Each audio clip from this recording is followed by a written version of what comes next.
اور جو توبہ پہ پکا ہو جاتا ہے تو اس کے ساتھ اللہ کیا کرتا ہے؟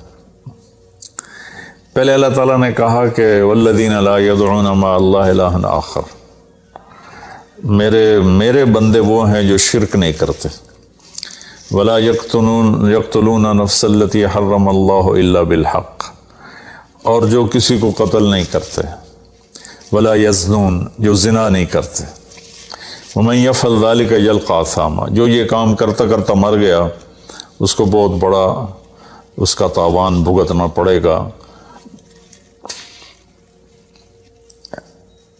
یضاعف له العذاب ویخلد فیہ مہانا، فیہا ہے، ہاں یضاعف له العذاب یوم القیامہ ویخلد فیہ مہانا، کہ اگر یہ کام کرتا ہوا ایک آدمی مر جاتا ہے، جیسے قبائلی دشمنیوں میں مارے جا رہے ہیں اور ان میں قاتل 100 آدمیوں کا قاتل ہے، اپنی موت مر جاتا ہے، تو کہا اس کی تو خیر نہیں ہے، لیکن 100 کا قاتل توبہ کر لے، زنا کرنے والا توبہ کر لے، کفر کرنے والا توبہ کر لے، تو اللہ تعالیٰ فرماتا ہے کہ الا من تاب وآمن وعمل عملا صالحا فاولئک یبدل اللہ سیئاتہم حسنات، پھر میں کیا کرتا ہوں کہ اس نے جو توبہ پکی کر لیتا ہے، پکی، تو میں کیا کرتا ہوں اس نے زندگی میں جتنے گناہ کیے ہوتے ہیں وہ مٹا کے نیکیاں لکھ دیتا ہوں، ہر گناہ کے بدلے ایک نیکی لکھ دیتا ہوں۔ ایک دفعہ نعیم بٹ صاحب میرے بڑے پیارے بھائی ہیں، دوست ہیں، کہنے لگے مولانا صاحب میری نیکیاں آپ سے زیادہ ہیں۔ میں نے کہا جی میں تو کوئی دعویٰ نہیں کیتا بھائی میریاں زیادہ، کہا نہیں میں لاجک دیتا ہوں، کہا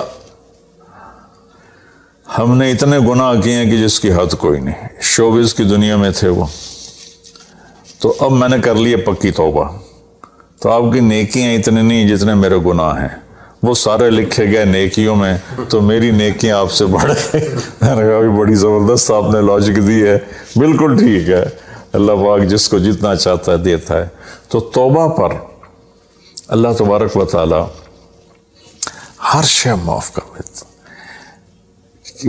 یہ مہینہ مغفرت کا ہے، بخشش کا، یہ مطلب نہیں کہ بھائی ڈنڈے بھی مارتے رہو اور اللہ بخشش کر دے گا، اللہ تعالیٰ جس کو چاہے معاف کر دے، اللہ کی رحمت کسی شے کی حقوق العباد معاف کر دے، حقوق اللہ معاف کر دے، اللہ کو کسی چیز کی کوئی رکاوٹ نہیں ہے، لیکن اس کا قانون ہے ان رحمت اللہ قریب من المحسنین، میری رحمت ان لوگوں کے قریب ہے جو عمل کو خوبصورت بنا کے پیش کرتے ہیں اس کی بارگاہ۔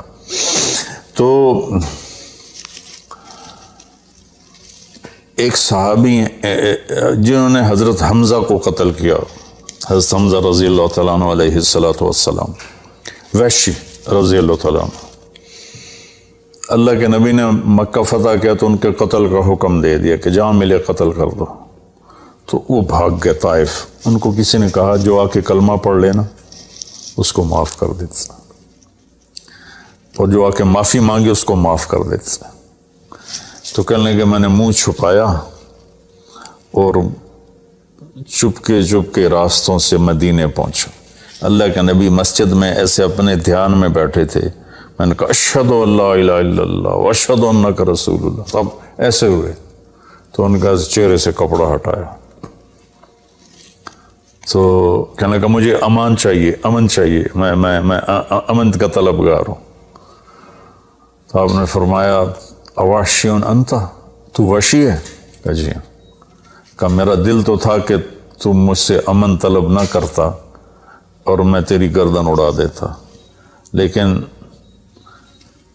میرا رب کہتا ہے کہ وَإِنْ أَحَدٌ مِّنَ الْمُشْرِكِينَ اسْتَجَارَكَ فَأَجِرْهُ حَتَّى يَسْمَعَ كَلَامَ اللَّهِ، اگر کوئی آ کر مشرک آپ سے پناہ چاہتا ہے تو اس کو آپ پناہ دیں، تو تجھے پناہ ہے، کچھ نہیں، بول بیٹھ۔ تو کہنے لگا میرے کچھ سوال ہیں۔ آپ نے کہا کیا؟ پھر کہنے لگا مجھے امن تو ہے نا، مجھے کہیں گے تو کچھ نہیں؟ آپ نے کہا نہیں کچھ نہیں کہتا، آپ کا رب کہتا ہے جو شرک کرے، قتل کرے، زنا کرے وہ جہنم میں جائے گا، جو میں نے ابھی آیت پڑھی، تو میں نے تو یہ سارے کیے ہوئے ہیں، تو کیا میرے لیے گنجائش ہے؟ آپ نے کہا اللہ کہہ رہا الا من تاب وآمن وعمل عملا صالحا فاولئک یبدل اللہ سیئاتہم حسنات وکان اللہ غفور الرحیم، کہ اللہ تعالیٰ فرما رہا ہے جو توبہ کر لے، جو ایمان لے آئے، جو اچھا عمل کرے تو اللہ معاف کر دے گا۔ وہ کہنے لگا ایمان بھی لاؤں، توبہ بھی کروں، اچھا عمل بھی کروں، یہ تو بڑی سخت شرطیں ہیں، کوئی اور آسان اس سے راستہ ہے؟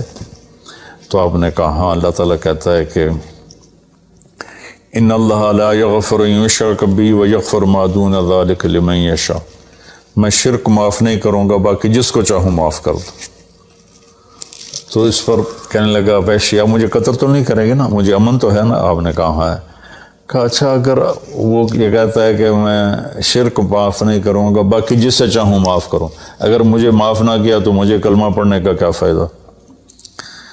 تو پھر آپ نے تیسری آیت اس کے سامنے پیش کی، کیا میرے نبی کا ظرف ہے چچا کے قاتل سے کیسی بات کر رہے ہیں، اور ایسی بے دردی سے قتل کیا گیا، ناک کاٹ لیا گیا، کان کاٹ لیے گئے، پیٹ چیر دیا گیا، کلیجہ ہندا نے چبا لیا اور سارا آنتیں نکال کے باہر پھینک دیں، اور آپ ان کی میت پر اتنا روئے تھے کہ آپ کی ہچکیاں لگ گئیں۔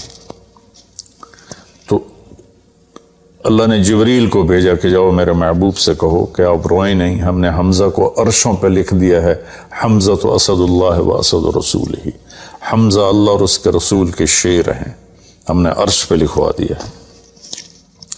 تو کہنے لگا اگر مجھے معاف نہ کیا تو پھر مجھے کلمہ پڑھنے کا کیا فائدہ؟ تو پھر آپ نے تیسری آیت اس کے سامنے پیش کی، یا عبادی الذین اسرفوا علی انفسہم لا تقنطوا من رحمت اللہ ان اللہ یغفر الذنوب جميعا انہ هو الغفور الرحیم۔ اے میرے نافرمان بندو، کتنا پیار سے بلایا نافرمانوں کو، اور میرے کہا، میرے اب آدمی سگی اولاد کو کہتا تو میرے چنے جمع ہے، جب وہ نافرمان ہو جائے تو وہ اللہ تعالیٰ کافروں سے کہہ رہا ہے، نافرمانوں سے کہہ رہا ہے اے میرے نافرمان بندو جنہوں نے اپنے اوپر ظلم کیا، تم گھبراؤ نہیں، تم توبہ کرو، میں سارے معاف کر دوں گا۔ کہنے لگا ہاں اے گل ٹھیک۔ پھر اس نے کلمہ پڑھا تو اللہ کے نبی نے پھر فرمایا اچھا یہ تو بتا یار، میرا چچا تو شیر تھا، تو نے کیسے قتل کر دیا؟ پھر اس نے ساری کہانی سنائی کہ مجھے مطعم بن عدی نے کہا تھا، ان کا غلام تھے یہ، کہ تو محمد کو یا علی کو یا حمزہ کو علیہم السلام کسی ایک کو قتل کر دے تجھے آزاد کر دوں گا۔ تو حمزہ پر تو میں سوتے میں بھی وار نہیں کر سکتا تھا، اس سے میرے اوپر اتنا خوف تھا، اور آپ کے گرد جانا ویسے مجھے پتا تھا محال ہے، چاروں طرف پیرا ہے، میں تو علی کو قتل کرنے نکلا تھا، لیکن جب میں اس کے قریب پہنچا تو اس کی نظر ایسے چاروں طرف گھوم رہی تھی، اور میں نے چھپ کے وار کرنا ہوتا ہے، تو میں چھپ نہیں پا رہا تھا، میں اس کی نظروں میں آ رہا تھا، چونکہ جیسے اس کی تلوار چل رہی تھی ویسے اس کی نظر بھی چل رہی تھی۔ تو پھر اس کو چھوڑ کے میں حمزہ کی طرف گیا تو وہ اندھا دھند، دونوں ہاتھوں میں تلوار تھی، وہ دائیں بائیں نہیں دیکھ رہے تھے، بس آگے جو آ رہا تھا گاجر مولی کی طرح کاٹ رہے تھے۔ تو اس کے راستے میں ایک پتھر کے پیچھے چھپ کے بیٹھ گیا، جب وہ میری زد میں آئے تو میں نے برچھا پھینکا تو ان کے لگا، تو انہوں نے مجھے ایسے دیکھا تو مجھے لگا میری جان نکل جائے گی، میں بھاگا وہاں سے ڈر کے مارے، حالانکہ مجھے پتا تھا میرا برچھا وار کر کام کر گیا ہے۔ تو پیچھے آوازیں ابا ہمارا ابا ہمارا، تو مجھے اندازہ ہو گیا کہ میرا کام ہو گیا۔ تو اس پر اللہ کے نبی ایسے روئے کہ پھر آپ کی آنکھوں کی لڑیاں لگ گئیں آنسوں کی، حالانکہ اس بات کو 7 سال ہو چکے تھے۔ پھر آپ نے کہا ویحک غیب عنی وجہک، اللہ تیرا بھلا کرے میرے سامنے نہ بیٹھا کر۔ یہ بھی اس کو نقصان سے بچایا کہ کہیں میرا دل دکھ جائے دیکھ کر تو اس کا نقصان نہ ہو جائے۔ تو اللہ پاک اپنی بخشش اور رحمت کو جوڑتا ہے توبہ کے ساتھ۔ تو یہ بخشش کا 10 دن ہے کا مطلب یہ کہ ہم اپنے گناہوں پہ توبہ کریں۔ اچھا ایک بات چلتی ہے، اللہ حقوق اللہ معاف کر دے گا، حقوق العباد معاف نہیں کرے گا۔ اللہ کی رحمت کو کبھی پابند نہیں کرنا چاہیے، اللہ جس کو چاہے معاف کر۔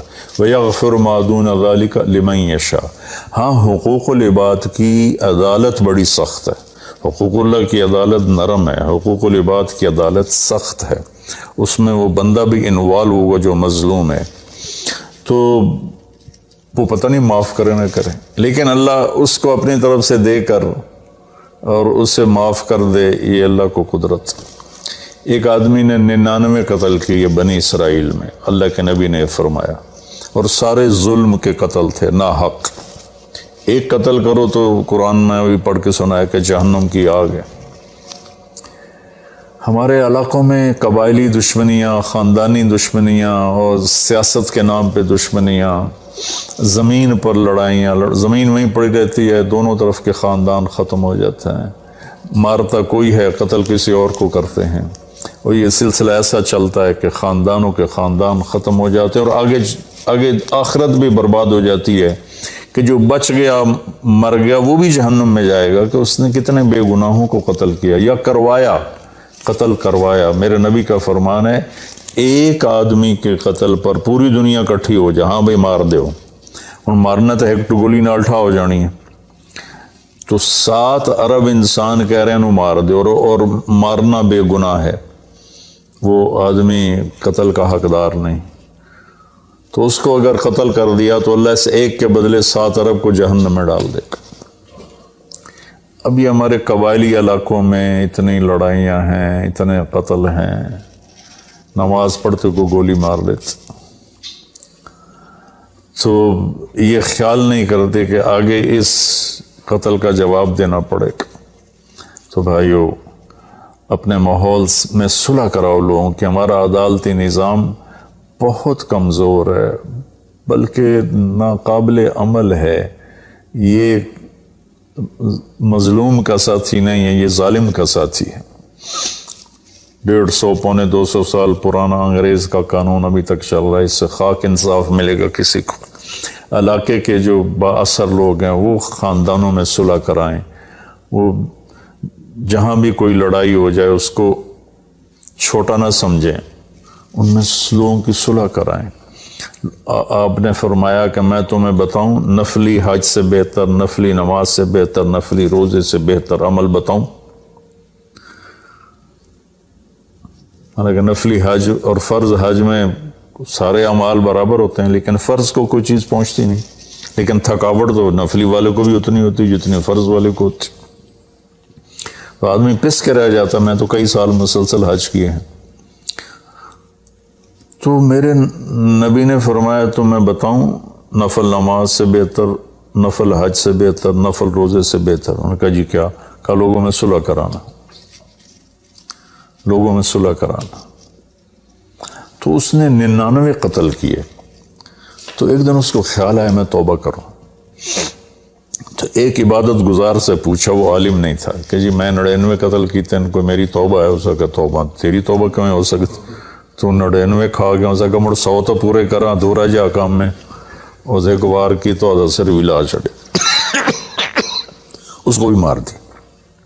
پھر اس کو خیال آیا میں توبہ کروں، ایک عالم سے پوچھا یہ میری توبہ ہو سکتی؟ کہاں ہو سکتی؟ توبہ کس کی بند ہے؟ اللہ تعالیٰ کریم ذات، میں نے کئی دفعہ حدیث آپ کو پیش کی ہے کہ اللہ فرماتا ہے میرا بندہ تو اتنے گناہ کر کے زمین سے اٹھا کر آسمان کی چھت کو لگا دے، پھر صرف ایک دفعہ کہتا ہے یا اللہ توبہ، میں سارے معاف کر دوں۔ اس لیے میں کہتا ہوں کسی گناہ گار کو حقیر نہ جانو۔ میں اللہ سے سوتے ہوئے روزانہ دعا کر کے سوتا ہوں، یا اللہ میرے دل کو پاک کر دے لوگوں کی حقارت سے، اور میری زبان کو پاک کر دے لوگوں کو تکلیف دینے سے۔ روز میں اللہ سے مانگ کے سوتا ہوں۔ تو وہ کہنے لگے لیکن ایک شرط ہے، توبہ پکی ہونی چاہیے، اور اس کے لیے ماحول کی تبدیلی ضروری ہے، یہ بستی گناہ گار لوگوں کی ہے، تو پھر کرے گا یہ کام۔ وہ سامنے بستی میں نیک لوگ رہتے ہیں، وہاں چلا جا، تو ادھر سب نیک لوگوں کی سنگت صحبت میں تو بدل جائے گا۔ انہوں نے کہا جی میں تیار ہوں، میری توبہ ہو جائے۔ کہا ٹھیک ہے جا۔ اس اپنا جولی بستر چایا، ٹر پیا، رستے چ موت نے جھٹکا دیتا۔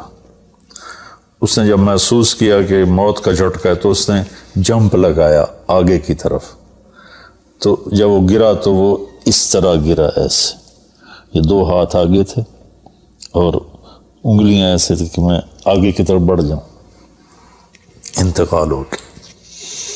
اب اللہ کو تو پتہ ہے میں معاف کر چکا ہوں، اس نے اپنے بندوں کو اپنی رحمت اور یہ ساری کہانی سنانے کے لیے دوزخ کا فرشتہ بھی آ گیا، جنت کا بھی آ گیا، دونوں میں تکرار ہو گیا۔ جنت کا فرشتہ کہے میرا مہمان ہے، توبہ کر چکا ہے۔ جہنم کا فرشتہ کہے ابھی توبہ پوری نہیں ہوئی، اس گاؤں میں جانا تھا تو شرط پوری نہیں ہوئی، لہٰذا میرا مجرم ہے۔ تو اللہ نے تیسرا فرشتہ بھیجا اور کہا کہ بھائی یہ اس کی ڈیڈ باڈی ہے، یہ وہ گاؤں ہے، یہ اس کا گاؤں ہے، تو دونوں طرف کا فاصلہ ناپو۔ اگر نیک لوگوں کی بستی کے قریب ہے تو جنت والے لے جاؤ، اگر اپنے گھر کے قریب ہے تو جہنم والے لے جاؤ۔ فزیکلی وہ اپنے گھر کے قریب تھا اور بستی سے، نیک لوگوں کی بستی سے دور تھا۔ جب وہ ناپنے لگے تو اللہ نے اس زمین سے کہا سکڑ جا، اور اس زمین سے کہا پھیل جا۔ یہ پھیل گئی، یہ سکڑ گئی تو نیکوں کی بستی کے قریب، اللہ نے کہا لے جاؤ، جنت والے لے جاؤ۔ تو اللہ تو ایسا کریم ہے، ہم نے اللہ سے ڈرا کے لوگوں کو بھگا دیا ہے۔ ایک پڑھا لکھا نوجوان تھا، کہنے لگا تسی مولویاں نے سڑ کو رب بھی کھو لیا، اتنا ڈرایا جے کہ اسی ڈر کے ہی دوڑ گئے ہیں۔ تو اللہ تو سراپا رحمت ہے، شفقت ہے، رحیم ہے، کریم ہے، اس کی رحمت کی کوئی حد نہیں۔ لیکن بھائیو، جیسے اللہ کا ایک قانون ہے کہ اچھا اور برا برابر تو نہیں ہوتا نا۔ ہم دنیا میں بھی دیکھتے ہیں کہ ہم اچھے اور برے کو ایک جیسا نہیں سمجھتے، تو ہم توبہ کریں، لوگوں سے توبہ کروائیں، تو انشاءاللہ ہم اللہ کی بخشش کے سائے میں آ جائیں گے۔ السلام علیکم۔ غریب کا سال بھر کا روزہ مل کر افطار کروائیں۔ اس رمضان مولانا طارق جمیل فاؤنڈیشن لا رہی ہے تقسیم رحمت رمضان راشن پروگرام۔ تقریباً 3000 مستحقین کے گھر راشن پہنچانے میں ہمارا ساتھ دیں۔ صرف 4200 روپے میں